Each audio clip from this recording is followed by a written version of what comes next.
छोड़ दिया। महात्मा को जन्म लेना पड़ा और इनको दुर्गति भोगनी पड़ी। ऋणानुबंध होश में, ऐसा नहीं कि आप जो कर रहे हैं कोई देख नहीं रहा, कोई हिसाब किताब नहीं, जो कर रहे हैं अवश्य में भोक्तव्यम, बहुत सावधान। अनेक जन्मों में अनेक लोगों से जो कुछ लिया दिया है, इस लेने देने को मिटा देने के बाद ही तुम मुक्त हो गए। इसीलिए एक उपाय है, लेना न देना मगन रहना। क्या? मालिक को समर्पित हो जाओ, मालिक को अपना माना हुआ समर्पित कर दो, खत्म। जीव स्वयं नित्य निरंतर कर्मों के जाल को रच रहा है और अपने आप को बांध रहा है। आपको मुक्त होना है, बंधना नहीं है। जीव का जन्म कर्मों के अनुबंध से होता है, कर्मों के बंधन से होता है, और उसको अपना ऋण चुकाना होता है, कर्मानुबंध। ये बहुत सूक्ष्म विषय है। जैसे आप जिस परिवार में जन्म लिए हैं तो उस परिवार के लोगों से आपका ऋण है, इसलिए उसी परिवार में आप आए हैं। और ऋणानुबंध, उसको बिना चुकाए या बिना वसूल किए आप वहां से जाएंगे नहीं। आपको लेना है तो वसूल करना है और देना है तो चुकाना है। ये पूर्व के जन्मों से निश्चित किया गया है। जैसे किसी के यहां पुत्र हुआ, जन्म से ही पैसा खर्चा शुरू हुआ, जो बड़ा हुआ तो उद्दंडता के द्वारा मार पूरे परिवार को क्लेश पर क्लेश देता चला जा रहा है। ये तुम्हारे कर्म का फल है। या ऐसे शक्तिहीन बुद्धिहीन ऐसे पागल पूरे जीवन सेवा करो, तुमसे अपना हिसाब चुकाने के लिए वो आया है। अब परिवार के जो सदस्य जुड़े आके, मतलब पत्नी आते ही पूरी हृदय में आनंद, परिवार में आनंद, और जीवन भर वो आनंद ही सुख देने के लिए उसका जन्म हुआ। वो अपना ऋणानुबंध मुक्त, और आते ही भयंकर क्लेश खड़ा कर दिया, बीच में दीवाल और झगड़ा वैसा, फिर अतरे दिन मारपीट शुरू, कलह अशांति, पूरा जीवन नरक हिसाब करने आए। यहां ऋण चुकाए बिना कोई जा नहीं सकता, ऋण चुकाना पड़ेगा।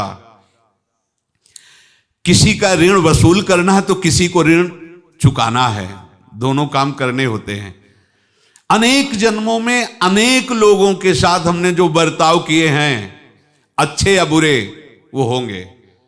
अब किसी आदमी को हम जानते नहीं, अचानक मिला, अचानक टक्कर लगा और मार पीट गाली गुप्ता सब कर दिया, चुपचाप सह लो। क्यों? ये आपका हिसाब है, पूर्व का हिसाब। हमारा उससे कोई द्वेष नहीं, कोई संकल्प नहीं। अचानक घटना घटी और हमसे द्वेष करने लगा, हमें पीटने लगा, हमें गालियां दे, ये हिसाब है, चुपचाप सह जाओ। अपने घर का भाई ही भारी दुश्मन बन गया और क्लेश, हिसाब है।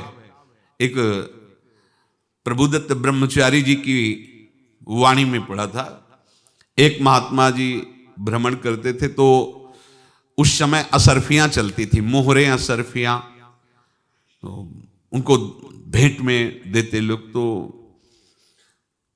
या तो ठाकुर सेवा में लगे तत्काल, या संत सेवा में तत्काल लगे, उसका संग्रह करके डोलना ये ठीक नहीं है बैरागी के लिए, सिद्धांत में ये ठीक नहीं है।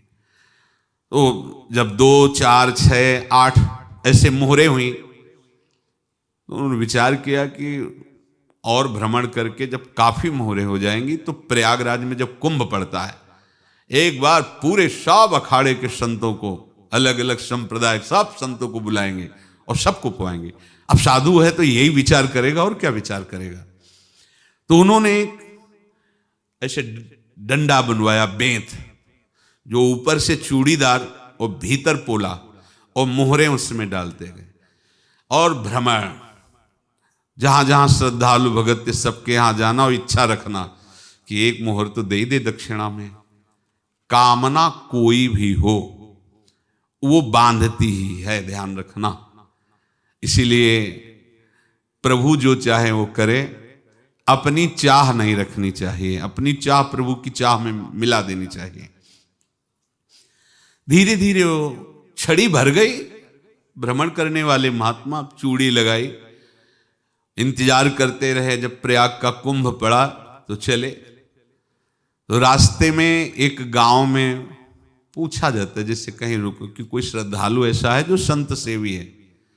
तो कुछ लोगों ने बताया, हाँ एक परिवार है बहुत संत सेवी है और आपको मिलाते हैं उनसे। आइए महाराज, घर में रुका, खूब अच्छा हलवा पूड़ी पवाया और जो घर के मालिक थे चरण दबाए। चरण दबाते दबाते उनकी दृष्टि पड़ी उस डंडे पे, इतना मोटा और ऊपर से कुछ चूड़ी सी भी नजर आ रही, इस डंडे में तो कोई रहस्य है ही है। अब महात्मा जी को खवा पिला के सुला दिया। महात्मा जी जब सो गए तो पत्नी से धीरे से कहा, वो डंडा लाओ बाबा जी का डंडा। वो चूड़ीदार जो ही खोला पलटाया तो सैकड़ों मोहरे। ऐसे संत रोज पधारे भगवान, तुम आनंद हो जाए फिर क्या। पत्नी से कहा, नाप के कंकड़ लाओ। वो तो महात्मा जी तो खाए खीर पूड़ी, आराम से सो रहे। रात में पूरी प्लानिंग करके उसमें कंकड़ भर के चूड़ी लगाकर सिराने रख दिया, सारी मोहरें हटा ली। महात्मा जी आराम से छड़ी उठाए तो वजन पक्का। वैसे बड़े लोग चतुर होते हैं, पर ये नहीं जानते कि कर्म कितना भयानक होता है। और उनकी कोई संतान नहीं थी, पर धन में इतना प्रेम उनको था। बहुत सावधान। साधु महात्माओं के पास जो अर्थ है, गृहस्थी अगर आता वहीं से है, पर अगर उसको जोर जबरदस्ती या किसी छल कपट से, तो वो उसका विनाश ही करता है। आज तक का प्रमाण है। अब उनको ये भाव पता नहीं होगा, या पता होगा तो लोभ के कारण वो उसको मान नहीं पाए होंगे। महात्मा जी गए प्रयाग में, किसी अखाड़े पर रुके और वहां प्रार्थना की कि कल जो है संपूर्ण अखाड़ों का निमंत्रण किया जाए और सब संतों को भोग पवाया जाए और उनको दक्षिणा भी दी जाए।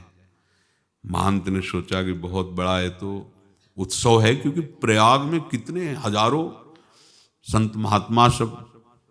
तो उनका महाराज बोरों इसमें चीनी और टीनों घी लगेगा, सब व्यवस्था। बोले आप मंगाइए, एक एक हिसाब हम करेंगे, हमारे पास सब व्यवस्था है। बोले कुछ तो पहले दे दो, वो इकट्ठे देंगे हम। उनको था कि अगर हम छड़ी खोला और दो चार मोहरे दी, किसी को पता लग गया तो गड़बड़ हो सकती। बोले हम भंडारे के समय आखिरी में सब कुछ आपको दे देंगे। ठीक है। वो अपने पास से पैसे लगाकर खूब जितना सामग्री सब लाए, लाखों की, और सब संतों को निमंत्रण कर दिया।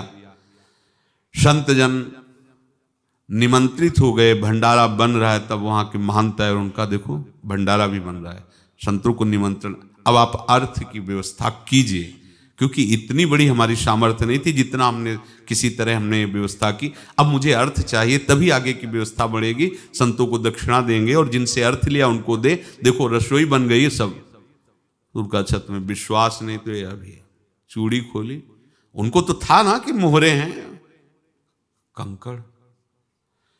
तो जैसे कितना उनको सदमा लगा होगा। हजारों संतों का निमंत्रण, रसोई बन, मतलब संत हो के छल कपट। तो उनका महाराज आपने तो हमारा नाश कर दिया, जो महंत थे। अब बताओ रसोई बन गई, संत निमंत्रित हो गए और आप ये कंकड़ दिखा रहे हैं हमको। आपने तो हमें बर्बाद कर दिया, हमारी इतनी सामर्थ्य नहीं थी, आप पहले बता देते। संत होकर ऐसा छल कपट। अब वो बोले तो क्या बोले, क्योंकि उनको पता था कि मोहरे हैं इसमें।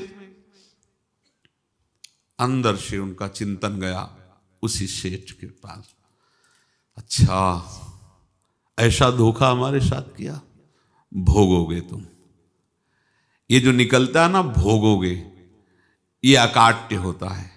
क्योंकि किसी का भी हृदय, मान लो किसी भी जीव जंतु को आप कष्ट दें और उसका हृदय आह भर जाए, तो वो आह वज्र की लेख है, तुम्हें भोगना पड़ेगा। वो देखो भीष्म जी को भोगना पड़ रहा है ना। सांप को ऐसे धनुष की नोक से उठाया और बंबूल के कांटों के ऊपर फेंक दिया, कई दिन तक शेदा हुआ, वो आह भर करके मरा। तो आपको 6 महीने बाणों की सैया पर आह किसी की ना लेना जिंदगी में। कोई ऐसा कोई आह भर करके कह दिया तुम समर्थ हो, हम तो कुछ कर नहीं सकते, और अंदर से दुख, फिर तुम्हारी सामर्थ्य काम नहीं करेगी, मिट्टी में मिला देगी। फिर ये तो संत थे और भगवत आराधना के लिए, संत आराधना के लिए ही ऐसा किए हुए थे। अब इनका कैसे मुंह दिखाएं? अब क्या करें? सुबह संत जन आएंगे, सबके बीच में हमारी कि देखो इन्होंने, अब क्या करें? गए और संगम में जाके छलांग लगाई, अपने प्राण त्याग दिए। अब उनके तो पास मोहरे थी और व्यापार बढ़ा और 9-10 महीने बाद ही लड़का हुआ। अब तो उनको कि संत फलीभूत हो गया। देखो व्यापार चल रहा, लड़का नहीं होता था, लड़का भी हो गया, बड़ा आनंद छा रहा है। जब से वो प्रकट हुए और धन की वृद्धि शुरू हो गई, पढ़ाई लिखाई में उनके खर्चा हुआ सब, बस बीमारी शुरू हो गई उनके शरीर में। अब उसमें पैसा जाना शुरू हुआ। इतने आसक्त तो वो दोनों हो गए कि कुछ भी हो, व्यापार ठप, संपत्ति बेचना शुरू। तो उन्होंने कहा कि बेटा मैं क्या कर सकता हूं तुम्हारे लिए? बोले हमारी अंतिम इच्छा है प्रयाग चलो और जितने प्रयाग में संत महात्मा सबको एक बार भंडारा करवाओ, हमारी इच्छा अंतिम है। क्योंकि अंतिम यही इच्छा थी। तो बोले अब ज्यादा संपत्ति तो नहीं रह गई, तो बोले घर बेच दो, मेरे लिए ही तो है, बेच दो। मुझे लगता मैं बचूंगा नहीं, पर मेरी अंतिम इच्छा पूर्ण कर दो। घर बेच दिया, जेवर बेच दी। वहां गए, जब संत सेवा की तो बोले मुझे संगम तक ले चलो। संगम तक ले गए और बोले समझे तुम चुराए थे और हमने उसको छीना है, कुछ नहीं रह गया तेरे पास कुछ, अब केवल ममता और आसक्ति में जलकर मर और नरक प्राप्त कर। मैं वही महात्मा हूं जिसकी तूने मोहरे ली थी, शरीर छोड़ दिया। महात्मा को जन्म लेना पड़ा और इनको दुर्गति भोगनी पड़ी। ऋणानुबंध होश में, ऐसा नहीं कि आप जो कर रहे हैं कोई देख नहीं रहा, कोई हिसाब किताब नहीं, जो कर रहे हैं अवश्य में भोक्तव्यम, बहुत सावधान।